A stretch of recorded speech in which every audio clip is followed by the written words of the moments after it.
Saudara Wakil Presiden Gibran Rakabuming Raka mendapat tugas baru. Presiden Prabowo memintanya mengurus Papua. Lalu pertanyaannya, mampukah Gibran mengemban tugas mengurus Papua? Karena tak bisa dipungkiri, pulau paling besar di Indonesia ini memang syarat masalah. Mulai dari pendidikan, pembangunan, hingga keamanan. Kita akan bahas soal ini bersama dengan sejumlah narasumber melalui sambungan daring. Sudah ada penulis Papua Roadmap, Ibu Adriana Elizabeth, dan juga Direktur Eksekutif Trias Politika, Mas Agung Baskoro. Selamat pagi Bapak-Bapak dan juga Ibu-Ibu. Assalamualaikum. Selamat pagi. Pagi, Waalaikumsalam. Mbak Adisti, Ibu Adriana. Pagi, Mas. Oke, saya ke Bu Elizabeth dulu. Bu Elizabeth, ini kan kita baru melihat Wakil Presiden Gibran Rakabuming ini diberi tugas. Nanti akan diberi tugas, tapi memang belum ada kepresnya begitu ya. Nah, saya ingin tahu dulu Ibu, untuk seorang pejabat publik begitu ya, kriterianya untuk bisa mengurusi dalam tanda kutip percepatan pembangunan di Papua itu harus seperti apa dulu, atau orang yang seperti apa sih Bu sebenarnya? Saya senang nih pertanyaannya Mbak Adisti. Yang pertama harus bersedia ya, Pak Harus Wapres. bersedia dulu itu. Ya, Pak Wapres memang bersedia ya, bersedia atau mau ditugaskan di Papua. Nah, yang kedua itu harus juga paham tentang masalah utamanya apa di Papua itu. Nanti kalau boleh saya berikan beberapa penjelasan tentang masalah itu sesuai dengan buku roadmap yang pernah saya dan teman-teman di LIPI dulu tulis. Nah, yang ketiga juga harus tahu tentang problem solvingnya gitu ya. Karena masalahnya sudah sangat banyak, sudah lama juga. Nah, kalau tidak tahu problem solving yang tepat ya percuma juga gitu ya. Artinya menugaskan siapapun kalau tidak punya kapasitas itu ya kita nanti akan lihat bahwa masalahnya akan muncul lagi yang lain dan sebagainya gitu. Sebenarnya itu kriteria umumnya ya. Nanti yang secara spesifik bisa saya sampaikan ya. Oke, jadi harus bersedia dulu, kemudian harus paham. Dan juga harus tahu problem solvingnya akan seperti apa. Dan menurut Anda soal penugasan seorang Wakil Presiden Gibran Rakabuming ini sudah tepatkah? Kalau mengikut dari masa yang lalu, di masanya Pak Ma'ruf Amin ya, Pak Kiai itu kan juga beliau ditugaskan oleh Presiden Jokowi waktu itu ya, untuk melakukan percepatan pembangunan. Nah, kelihatannya ini juga semacam estafet gitu. Tapi tentunya problemnya juga kan berkembang terus ya. Jadi ganti pemain, masalahnya juga berjalan dan berkembang, bahkan dinamikanya sangat tinggi di Papua gitu ya. Dan ini terus terang bukan hanya isu lokal, bukan isu nasional, ini juga isu internasional yang selalu mendapat sorotan dari berbagai pihak gitu. Jadi ya sebagai Wapres tentunya harusnya idealnya beliau punya kapasitas untuk meneruskan pekerjaan yang lalu yang belum selesai dan juga mengantisipasi situasi yang bisa saja muncul dan sangat tidak bisa diduga gitu ya. Karena ya itu tadi dinamikanya sangat tinggi, konfliknya juga belum selesai gitu ya. Sementara proses pembangunan kan harus jalan terus di Papua. Oke, tadi kan Bu Adriana mengatakan harus sosok atau figur yang punya problem solving begitu ya. Nah, kalau kita melihat permasalahan di Papua ini kan kompleks sekali ya Bu Adriana ya. Nah, bisa dijelaskan secara general begitu ya, dari mulai pendidikan, kemudian bahkan keamanan yang sampai saat ini juga kita masih melihat ada gejolak di beberapa daerah begitu ya di Papua. Nah, seperti apa untuk percepatan pembangunan ini di Papua, khususnya nanti ketika memang sudah benar-benar seorang Gibran Rakabuming ini didapuk untuk bisa memimpin percepatan pembangunan Papua? Kalau dari pembangunan saja ya, sebenarnya kan Otsus itu sudah menjabarkan banyak hal ya. Nah, harusnya itu bisa diimplementasi secara optimal. Tentunya fokus kepada sektor prioritas, yang saya maksudkan di sini adalah pendidikan dan kesehatan. Selama IPM Papua, yang sekarang sudah ada 6 provinsi ya, selama IPM Papua masih rendah, itu berarti kerjanya tidak cepat itu, tidak maksimal lah kira-kira begitu. Nah, itu harus diperhatikan betul gitu, pendidikan kesehatan. Nah, ketika orang Papua menjadi cerdas, orang Papua menjadi sehat, keamanannya harus juga diperhatikan. Jangan sampai orang-orang Papua yang sudah tumbuh baik, cerdas dan sebagainya, kemudian hidup dalam suasana yang tidak nyaman atau tidak aman. Itu juga satu pekerjaan yang sia-sia gitu ya. Nah, intinya adalah problem solving ini, bagaimana situasi ini diperhatikan bukan secara reaktif, tapi secara responsif.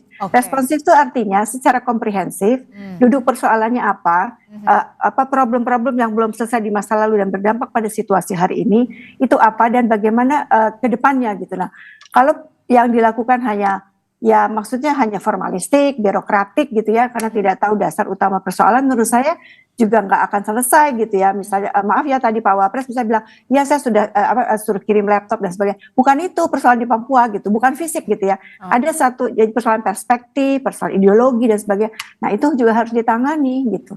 Menurut Anda, perlukah kemudian sebelum ini benar-benar akan terjadi, Kepres belum ditandatangani oleh seorang Presiden Prabowo Subianto, perlukah kemudian untuk perencanaan percepatan pembangunan Papua ini perlu ada audiensi khusus untuk mendengar apa sebenarnya yang menjadi permasalahan dan problem solvingnya akan seperti apa? Jangan kemudian sebagai as a leader itu reaktif tapi harus responsif begitu, problem solving. Ya, jadi Pak Wapres harus di briefing sih menurut saya, di briefing betul ini situasinya seperti apa. Karena tadi kalau Mbak Adisti mengenalkan saya sebagai penulis roadmap ya, sebenarnya kami sudah melakukan updating. Jadi setiap klaster persoalan gitu kita update dan luar biasa memang perkembangan-perkembangan yang harus diantisipasi gitu. Nah, artinya beliau harus diberikan briefing yang lengkap ya tentang situasinya itu seperti apa, akar masalahnya apa dan sebagainya. Kemudian beliau diberi waktu memang untuk mendengarkan langsung dari orang-orang Papua sendiri. Betul. Gitu ya. Ini persoalannya sebenarnya apa. Nah tapi ini karena waktunya sudah terlalu panjang persoalannya, jadi selain mendengar juga tadi berpikir ini solusinya harus seperti apa gitu. Itu. Nah kemudian yang juga menjadi penting catatan di sini adalah Papua itu sangat heterogen ya. Makanya kalau kita lihat dari pembagian 7 wilayah adat itu kan sangat berbeda gitu. Jadi kita selalu beranggapan Papua itu satu, homogen. Sebenarnya tidak gitu. Mereka sangat heterogen. Nah, itu butuh waktu untuk Pak Wapres untuk mendengar langsung dari masing-masing katakan wilayah adat masing-masing untuk mendengarkan langsung apa sih problematika mereka, bisa juga sama, bisa juga berbeda gitu. Nah, itu kan butuh kemampuan yang sangat tinggi ya menurut saya. Dan juga mungkin tim yang bisa mendukung Pak Wapres ini harus benar-benar solid. Dan mereka harus yang memang paham. Dan selain problem solving, saya juga melihat di sini butuh critical thinking. Maksudnya apa? Tidak bisa lihat isu Papua itu black and white. Tidak bisa lihat Papua itu separatis dan tidak separatis. Bukan itu gitu. Karena itu banyak sekali hal yang harus dilihat. Jadi di briefing yang baik ya, yang lengkap gitu. Kemudian beliau diberi waktu untuk mendengar dari masing-masing wilayah adat saja gitu ya. Nah, kemudian sambil mencari problem solvingnya, pasti akan ada isu-isu yang memang harus ditreatment berbeda gitu, tidak bisa sama di seluruh Papua. Ada treatment khusus berarti ya untuk kemudian bisa melaksanakan bisa dikatakan percepatan pembangunan di Papua ini, problem solvingnya, solusinya harus seperti apa, menanganinya seperti apa, karena harus ada treatment khusus. Nah, saya ke Mas Agung dulu ya, Bu Adriana. Saya ke Mas Agung. Mas Agung, dari sisi politis begitu ya, dari sisi politik kita melihat ini adalah tugas yang bisa dikatakan baru di era Presiden Prabowo Subianto menugaskan Gibran Rakabuming Raka. Seperti yang kita tahu juga Pak Jokowi juga sempat menugaskan wakil presiden sebelumnya Ma'ruf Amin untuk perbankan syariah, perekonomian syariah kalau tidak salah begitu ya Mas Agung. Nah, Anda melihatnya pola-pola semacam ini seperti apa? Karena kan juga banyak respon juga soal penugasan Gibran ini untuk mengurus dalam tanda kutip Papua. Ya, pertama secara institusional ini untuk menegaskan bahwa wakil presiden itu bukan sekedar pelengkap atau ban serep, Mbak Adisti. Sehingga ada penugasan khusus kepada Mas Gibran, arah kerja maupun tupoksi Mas Gibran ini semakin jelas. Ya tidak lagi dalam tanda petik yang mengambang dan diambangkan, sehingga beliau punya istilahnya legacy yang kokoh ketika nanti tak lagi menjadi wapres sebagaimana wapres-wapres sebelum beliau ya. Kita tahu Pak Ma'ruf Amin dikenal ataupun banyak berkontribusi di industri halal misalkan. Pak Yusuf Kala dalam soal-soal perdamaian. Nah, Mas Gibran ini nanti mau dikenal apa misalkan Papua atau daerah Indonesia Timur atau apa sebagai istilahnya legacy beliau ketika hari ini menjadi wakil presiden. Yang kedua kan ini juga bisa secara personal menjawab ya tantangan publik yang meragukan kapasitas dan kualitas Mas Gibran sebagai wakil presiden. Dengan tugas beliau ke Papua, sedikit banyak ya sentimen-sentimen tersebut bisa terjawab asal Mas Gibrannya memang bekerja dengan maksimal, asal habis-habisan. Karena apa? Karena ini juga bisa sedikit banyak ya merehabilitasi dalam tanda petik nama beliau, nama keluarga Solo yang hari ini memang secara politis terus mendapat serangan bertubi-tubi, Mbak Adisti. Dan yang paling penting sebenarnya kalau beliau bisa membalik ya stigma-stigma minor soal beliau dan keluarga Solo, ini juga bisa menjaga posisi tawar beliau untuk 2029. Karena kita tahu secara historik belum ada sejarahnya Wapres terpilih untuk kedua kalinya mendampingi presiden sampai sepanjang sejarah. Mas Gibran bisa membuat sejarah baru ketika dia bisa memastikan posisi tawar dia di 2029 bisa berjalan kokoh, maksimal, dan optimal. Mungkin begitu Mbak Adizi sebagai pengantar. Oke, jadi ini bisa menjadi momentum untuk sebagai pembuktian seorang wakil presiden Gibran Rakabuming begitu ya untuk bisa ada daya tawar di 2029 begitu, posisi tawar di 2029. Tapi yang kemudian menjadi pertanyaan adalah tadi Papua ini kan ada treatment khusus begitu ya, ada permasalahan yang begitu kompleks berbeda dengan pulau-pulau lainnya begitu. Nah, ini bagaimana soal ini dari segi politis begitu ya, Mas Agung? Pak Jokowi ini kan ketika beliau maju sebagai calon presiden maupun presiden punya elektabilitas yang sangat tinggi, Mbak Adisti. Papua. Kepuasan publik orang Papua terhadap Pak Jokowi juga luar biasa. Betul. Ini bisa menjadi basis bagi Mas Gibran untuk bekerja. Dan tanda petik bisa juga Pak Jokowi turun gunung nih membantu. Sehingga ada akselerasi penyelesaian masalah untuk konteks Papua. Karena apa? Karena Pak Jokowi banyak membangun Papua dan itu besar-besaran. Ya belum ada presiden sepanjang Republik kita berdiri membangun Papua semasif Pak Jokowi. Meski bisa melanjutkan legasi Pak Jokowi di Papua untuk mengakselerasi beragam problem yang tadi disampaikan Bu Adriana ya, pendidikan, kesehatan, keamanan secara paralel dilakukan penyelesaiannya sehingga apa? Sehingga kita tidak lagi mendekati Papua dengan cara-cara konvensional. Betul. Ya dengan Mas Gibran Pak Jokowi dalam tanda petik keroyokan di Papua, saya bisa melihat ada peluang dan harapan problem di Papua selesai. Tapi kalau hanya mengandalkan Mas Gibran semata, dia kan mulai dari awal, Mbak Adisti. Ini akan lama prosesnya. Tapi kalau ada Pak Jokowi di sana, istilahnya bahu-membahu, mengeroyok masalah yang ada di Papua. Jadi Mas Agung, jadi menurut Anda Pak Jokowi juga harus turun gunung lagi untuk kemudian bisa membantu sang anak Gibran Rakabuming begitu ya, wakil presiden untuk bisa menyelesaikan percepatan pembangunan di Papua. Menurut Anda seperti itu untuk bisa menjadi karpet mulus begitu dari seorang Gibran Rakabuming? Iya, karena mubazir kalau basis legacy Pak Jokowi di Papua, basis elektoral di sana enggak digarap lagi sama Mas Gibran untuk menuntaskan banyak problem di sana, menurut saya mubazir sekali. Ngapain kita ngulang dari awal ketika kita sudah punya dalam tanda petik kredit kerja di Papua lewat Pak Jokowi, dan Mas Gibran tahu betul pasti itu bagaimana dimulai dan akan dilakukan, dan saya kira nggak ada soal. Karena memang kan kita berharap semua ex-presiden yang pernah memimpin Indonesia itu juga turut membantu sebagaimana harapan Presiden Prabowo. Mungkin dalam konteks Pak Jokowi khusus Papua dan Indonesia Timur. Ibu Mega mungkin khusus soal ideologisasi, pembinaan, dan seterusnya Pancasila. Seperti ya Pak SBY misalkan fokus soal perdamaian dunia, soal bagaimana iklim lingkungan dan seterusnya. Saya kira ini proporsi ex presiden kontributif yang bisa membuat nama bangsa kita harum kalau semuanya bekerja membantu Pak Prabowo. Seperti itu Mbak Adisti. Oke, Bu Adriana, Anda setuju dengan apa yang sudah dipaparkan oleh Mas Agung? Mas Gibran hendaknya atau idealnya ini dalam tanda kutip dibantu oleh sang ayah yang kita tahu presiden ke-7 yang punya basis suara, punya legacy yang cukup banyak sekali di Papua karena membangun Papua untuk bisa lebih cepat, lebih dekat dengan masyarakat Papua. Benarkah demikian atau Anda setuju dengan pernyataan dari Mas Agung ini? Ini bukan soal setuju tidak setuju ya kalau menurut saya ya. Jadi intinya tim yang membantu Pak Wapres ini harus solid ya, solid. Kemudian tadi sama sebetulnya dia bersedia, kemudian dia juga paham dan dia tahu problem solvingnya gitu. Oke. Nah kalau yang menjadi konsen sebenarnya begini, ini kita bicara di Jakarta ya, walaupun ini bisa dilihat di Papua juga gitu. Tapi kita belum tahu sebenarnya perspektif Papua tentang penyelesaian itu seperti apa. Jadi jangan seolah-olah kita yang tahu gitu menyelesaikan mereka.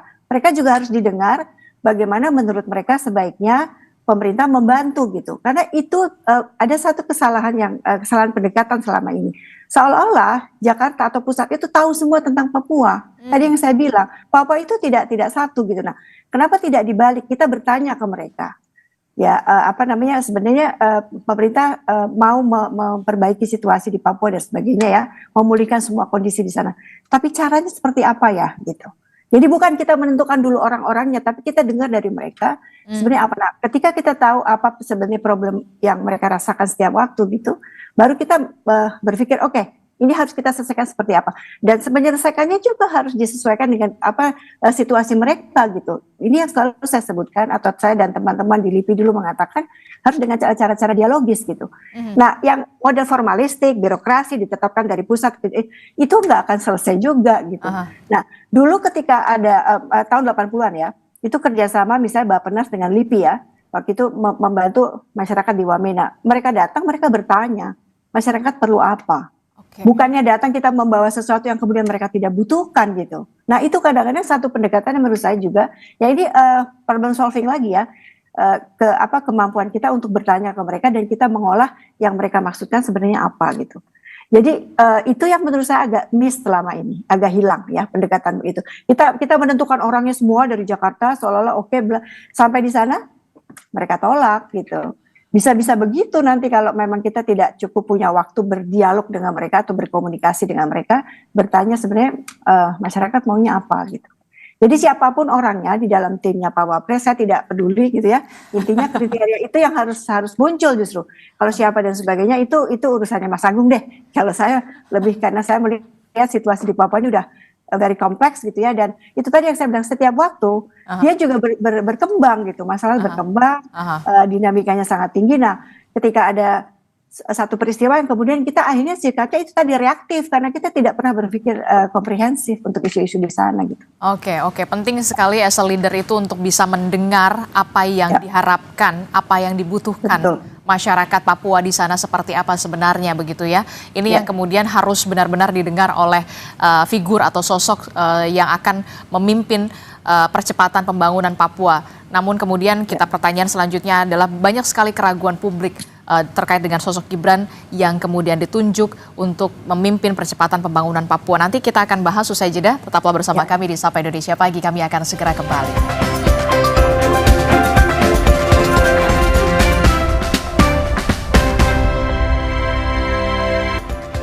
Terima kasih Anda masih bersama kami dalam Sapa Indonesia Pagi. Saudara, kita masih membahas soal bagaimana menguji kemampuan Gibran untuk mengatasi masalah Papua begitu dalam percepatan pembangunan Papua. Saya masih bersama dengan Bu Adriana, kemudian ada Mas Agung Baskoro. Nanti juga akan bergabung kemudian melalui sambungan daring ada Komjen Purnawirawan Paulus Waterpauw yang merupakan tokoh Papua yang juga penjabat Gubernur Papua Barat periode 2022 hingga 2023. Tapi sebelum sampai ke situ saya ke Bu Adriana lagi. Bu Adriana, ini kan ya banyak juga keraguan di publik begitu ya terkait dengan sosok Gibran Rakabuming Raka untuk bisa memimpin dalam tanda kutip as a leader untuk percepatan pembangunan Papua begitu ya. Kalau kita lihat sosok di belakangnya Joko Widodo yang punya legacy yang cukup banyak, bulak-balik sering dulu pada saat itu ke Papua begitu ya, banyak sekali yang ia bangun di sana. Apakah akan lebih mudah ketika pendekatan itu juga diikutsertakan seorang Joko Widodo bersama dengan sang anak yang saat ini menjabat sebagai Wapres saat ini? Kita bisa buktikan nanti lah kalau misalnya pun itu dilakukan gitu ya. Tapi begini, memang keberhasilan Papua dalam konteks pembangunan infrastruktur itu sangat masif ya di masa Pak Jokowi. Itu banyak pembangunan fisik yang bisa kita lihat secara kasat mata lah. Itu tidak bisa dipungkiri, dan itu juga membantu misalnya pergerakan ekonomi misalnya karena jalan lebih lancar, kemudian banyak bandara dibangun, ada pelabuhan dan sebagainya. Itu memang membantu sebagian pergerakan ekonomi di Papua. Tapi juga pada saat yang sama ketika di masa Pak Jokowi ya, maksud saya itu situasi konfliknya juga tidak bisa diatasi tuh. Bahkan siklus kekerasannya meluas gitu ya, meluas dan intensitasnya semakin tinggi. Nah artinya mungkin kita bisa menyimpulkan bahwa pembangunan fisik, infrastruktur dan konektivitas lah itu tidak cukup ya untuk Papua, karena memang masih ada daerah-daerah yang secara serius harus ditangani penyelesaian konfliknya gitu. Nah konflik sendiri menurut saya tidak akan habis sama sekali, tapi minimal atau bukan minimal, yang harus dilakukan adalah mengurangi sifat-sifat atau nuansa-nuansa kekerasannya. Kekerasan ya artinya kontak tembak itu bagaimana itu diselesaikan gitu. Sementara kalau kita lihat secara lebih mendalam, konflik itu juga terjadi karena ada jual beli senjata api secara ilegal misalnya. Itu kan problem tuh di Papua. Jadi kalau kita bicara ada infrastruktur bagus dan sebagainya, kemudian daerah konfliknya tidak teratasi dan juga itu berdampak kepada kehidupan sosial masyarakat. Banyak pengungsi sekarang di Papua, ya. Walaupun kalau kita bicara jumlah pengungsi, kita jangan bandingkan jika dengan jumlah penduduk Indonesia yang 280 juta ya. Karena untuk Papua, misalkan satu kabupaten itu mungkin tidak sampai 100.000. Kalau misalnya satu kampung mengungsi 100.000, berarti kan di kampung itu kosong.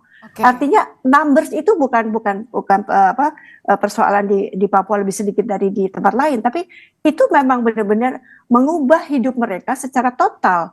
Konflik itu membuat mereka harus keluar dari kampungnya, akses pendidikan kesehatan tidak ada. Nah, problematika ini yang sama sekali belum tersentuh di masa Pak Jokowi, dan saya berharap di masa Pak Prabowo di bawah Pak Wapres mungkin ini bisa diselesaikan gitu.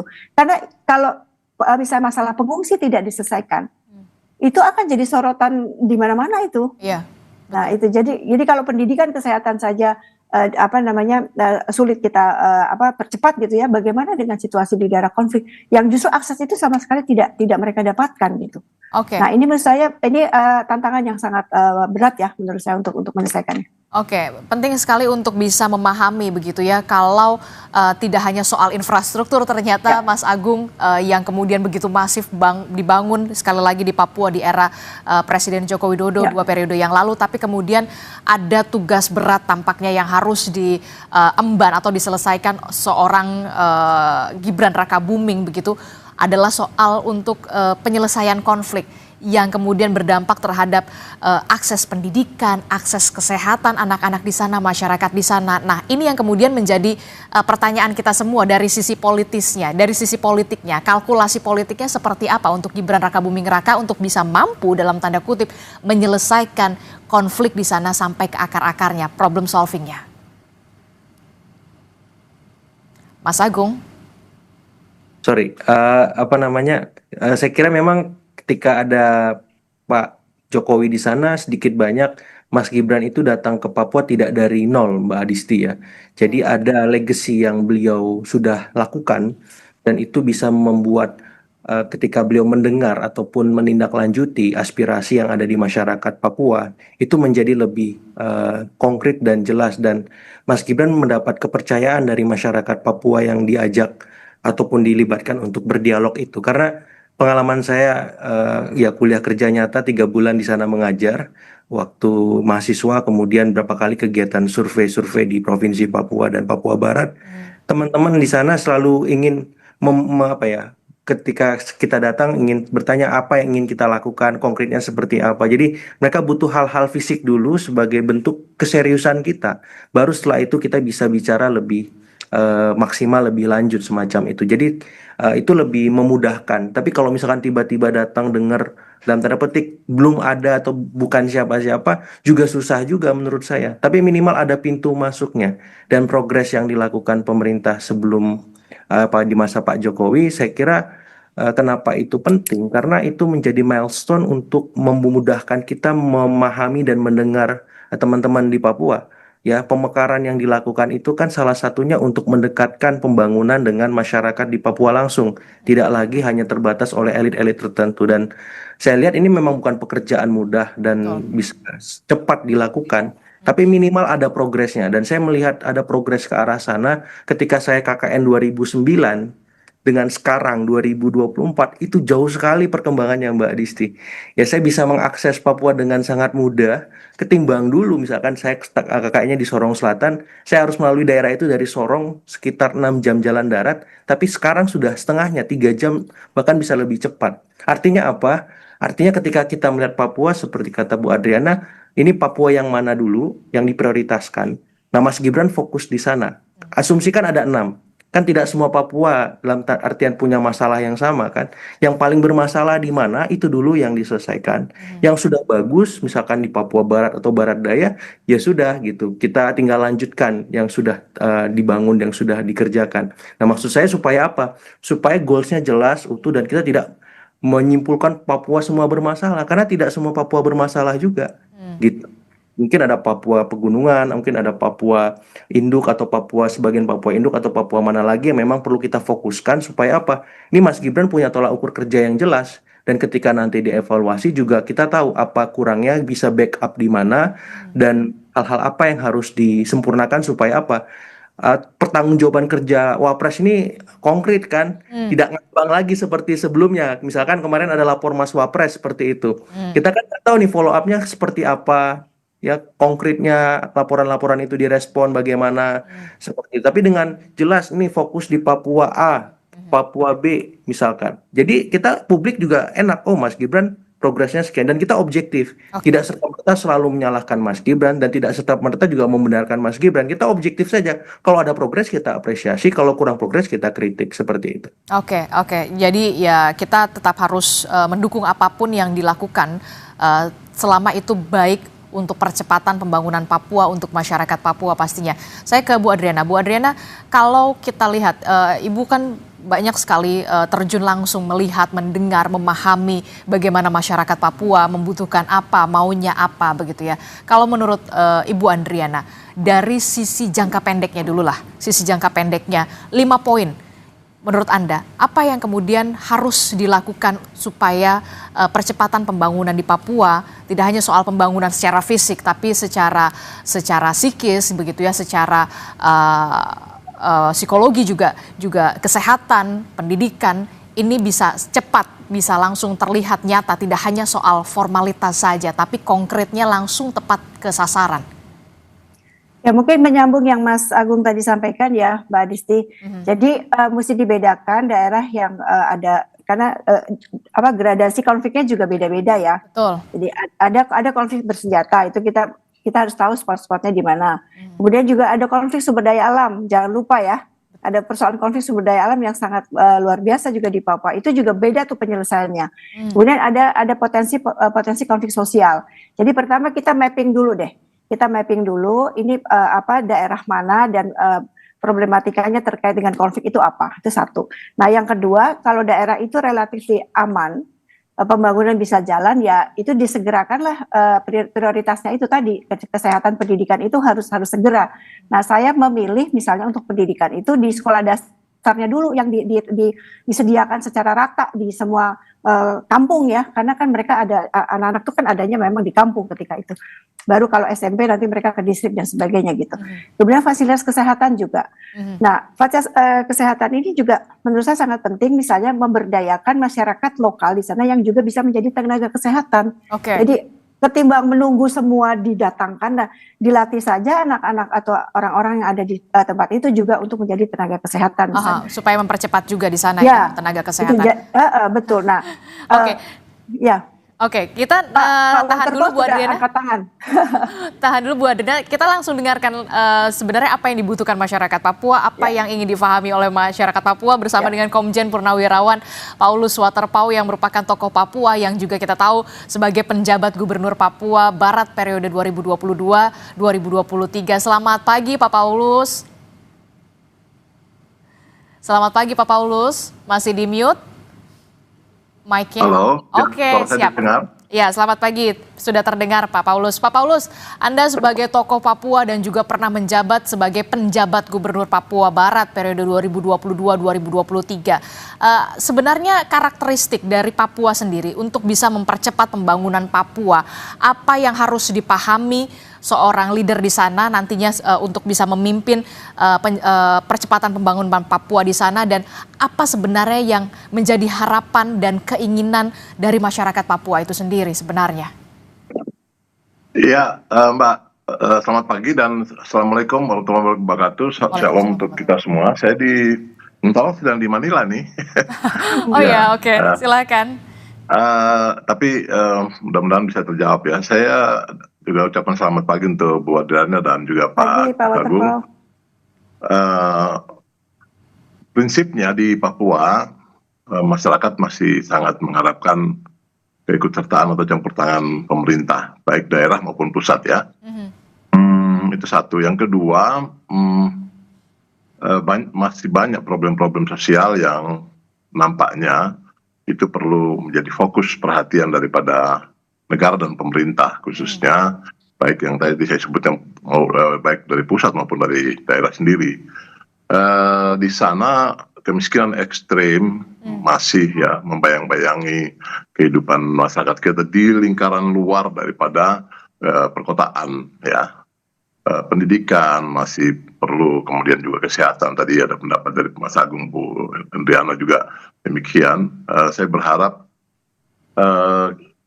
persoalan kemiskinan ekstrim itu menjadi titik penting permasalahan untuk menghilangkan berbagai persoalan yang ada di tanah Papua. Karena apa? Kita jujur saja sekarang ini kan sampai sekarang kan ada banyak kebijakan, tetapi kita tahu bahwa tenaga kerja belum terserap dengan baik. Mereka yang baik lulusan dari berbagai sekolah-sekolah penting di negara ini maupun dari luar negeri kembali ke daerah belum dapat pekerjaan yang layak. Mereka hanya menunggu kapan bisa diterima sebagai pegawai negeri, kapan ada pembukaan pendaftaran untuk sekolah-sekolah instansional dan juga pegawai instansi seperti TNI Polri dan lain sebagainya. Jadi tumpukan harapan itu ada di pekerjaan. Karena apa? Ketika dibukanya ruang untuk memberikan kesempatan bagi terutama anak-anak kita, generasi muda kita, maka sedikit demi sedikit potensi yang kita kenal Papua sebagai daerah konflik ya, itu saya pasti yakinkan bahwa itu akan tertangani dengan baik. Saya dengar tadi Mas Anu hubungi saya bahwa dari Kompas bahwa rencana Pak Wapres akan ke sana ya. Saya setuju sekali, mendukung sekali, karena apa? Biarlah 6 provinsi yang sekarang sudah dibijaki oleh pemerintah pusat itu tidak lari ke Jakarta dulu, tetapi diselesaikan atau semua problem-problem dari daerah-daerah kabupaten ya, mulai dari desa, kampung, kemudian juga distrik, kabupaten, dan antar batas-batas wilayah adat dan juga antar kabupaten, antar batasan pemerintah itu tertangani dengan baik, terselesaikan dengan baik, sehingga ongkos murah tetapi juga efektif bisa dirasakan hasilnya. Saya pikir itu. Oke, saya tertarik sekali soal kemiskinan ekstrim yang kemudian kita tahu banyak sekali terjadi di wilayah Papua, begitu, yang menurut Pak Paulus menjadi akar titik permasalahan awal yang ada terjadi di Papua. Kemiskinan ekstrim inilah yang kemudian menjadi prioritas utama yang harus segera diselesaikan, termasuk soal lapangan pekerjaan, kesempatan lapangan pekerjaan. Nah, menurut Pak Paulus, butuhkah atau seberapa urgensikah kemudian seorang wakil presiden Gibran Rakabuming Raka untuk bisa berkantor di Papua, untuk bisa segera mengurusi ini secara total, komprehensif? Iya, tadi saya singgung sedikit tentang jarak ya. Mbak, kita di Papua perjalanan ke Jakarta untuk berkoordinasi atau katakan minta mohon arahan dan petunjuk itu 2 hari, perlu waktu 2 hari. 2 hari? Ya, kita berangkat 1 hari full, karena 5 jam sampai 7 jam ya perjalanan. Jadi kalau kita menggunakan pesawat ya, itu dari kota yang memang terdekat dengan bandaranya, belum dari wilayah-wilayah yang jauh harus mereka mendahului dengan perjalanan awal ya.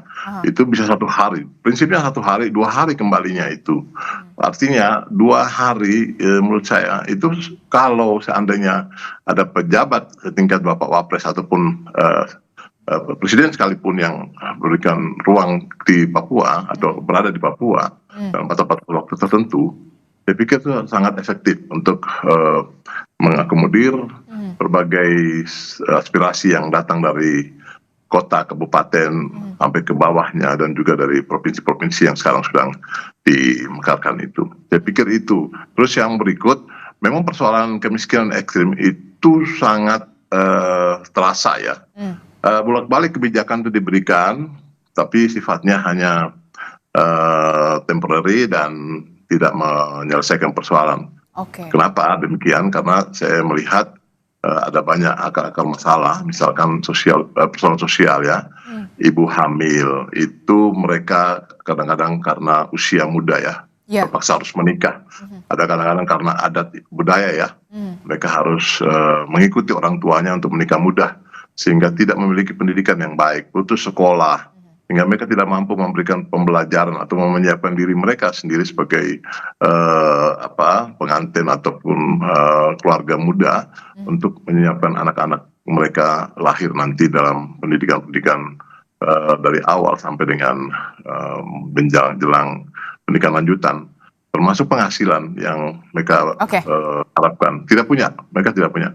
Ya, paling kalau yang ada itu di sekitar tadi saya bilang perkotaan ya, itu pasti mereka akan berusaha semaksimal untuk bisa mendapatkan penghasilan dengan berbagai cara begitu. Tapi lebih dari batas kota saya pikir sudah sangat jauh tertinggal di situ. Oke. Berarti Anda melihat lebih efektif ketika seorang wakil presiden Gibran Rakabuming ini bisa berkantor di Papua begitu untuk bisa terjun langsung begitu ya melihat. Iya, Mbak. Dulu sudah pernah waktu periode Pak Jokowi sudah pernah ada lokasi yang disediakan oleh sudah ada lokasinya? Sudah ada di Skow perbatasan dengan PNG ya, itu di Kota Jayapura, wilayah Kota Jayapura sudah ada lokasi yang disediakan oleh Pak Ndororo yang sekarang kebetulan menjadi wali kota Jayapura. Saya pikir itu bila memang diseriusi, baik. itu akan membangun ya. Tapi untuk tempat dan lain sebagainya, saya pikir di Papua hari ini cukup banyak, terutama Jayapura ya, itu cukup banyak fasilitasnya bisa dipakai oleh Bapak. Baik, kita harapkan tentu saja amanah yang kemudian diberikan oleh seorang Presiden Prabowo Subianto kepada wakilnya Gibran Rakabuming ini bisa kemudian diemban secara baik begitu ya, diselesaikan secara baik untuk percepatan pembangunan Papua yang tadi menjadi akar permasalahan menurut Pak Paulus adalah soal kemiskinan ekstrim yang harus segera dituntaskan lebih dulu. Terima kasih Pak Paulus Waterpauw, kemudian ada Bu Adriana telah bergabung bersama kami juga, kemudian Mas Agung juga terima kasih sudah bergabung bersama kami. Selamat pagi Bapak-Bapak dan juga selamat pagi Bu Adriana. Sehat selalu. Assalamualaikum. Sehat selalu. Waalaikumsalam.